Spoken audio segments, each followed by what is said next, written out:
True or false? The iron from a cast iron skillet and the iron that we eat are the same thing. You'll find out the answer at the end. I'm Rhino, and today we're talking about iron. It is a fantastic nutrient that is responsible for helping you in your metabolism, DNA production, and most importantly, transporting oxygen throughout your body. Imagine for a moment that you're walking down the street and your friend feels cold. A gentleman would offer her a coat, but a scholar would offer her spinach. Yep, spinach.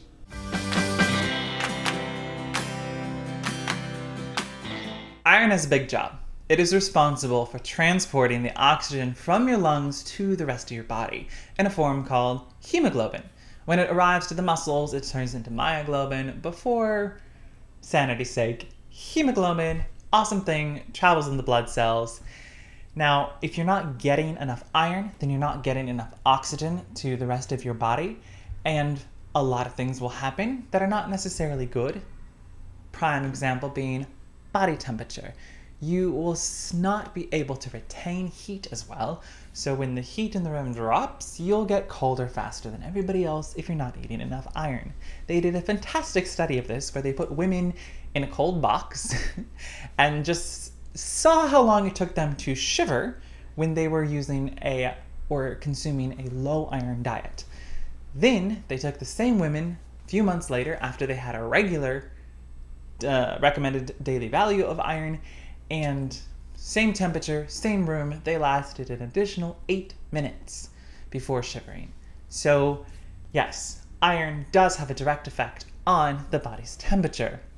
The reason they use women specifically is because women have less iron than men, because women lose blood every month. It happens. Ask your parents about it. Point being that is a depletion in iron. So women have about an average of 300 milligrams of iron store, whereas men have an average of 1,000 milligrams of iron store, which is why men are always, like, I'll give you my coat because I'm not cold, because I ate my spinach and I didn't lose any blood. Yeah. You'll also lose about 200 to 250 milligrams of iron if you donate blood, but it can be replenished.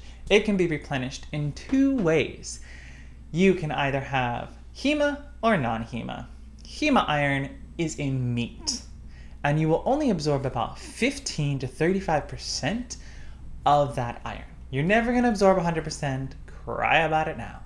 The other way to do it is non-hema. That's what comes in plants, like spinach. Yay, organic girl spinach. I love spinach. And the non-hema spinach, the only downside to it versus the meat one is that you'd only absorb 5 to 20%. So you're absorbing less. That just means I have to eat a little more. So I will be a fatty and eat lots of spinach because, spinach has a lot of fantastic things in it. Now, in order to make it easier for your body to absorb and to raise the percentage of absorption, you can pair it with things like vitamin C. Spinach has built-in vitamin C. Yay! Other things that are really great are legumes, grains, and pretty much every other vegetable except maybe a cucumber. Lots of iron in all of those things.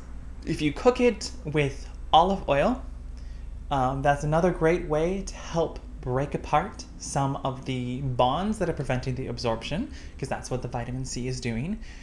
And if it's in a cast iron skillet, you can increase the amount of iron you absorb because, oh my gosh, yes, it is true. It is the same iron. What? Magical. Now, check out all of my recipes for spinach-based products, which is pretty much half of the things that I make. And tune in next time. We're going to be making cornbread because I really want gluten-free cornbread. I can't find it anywhere, so I'm just going to have to make it. Don't forget to subscribe. Thanks for watching.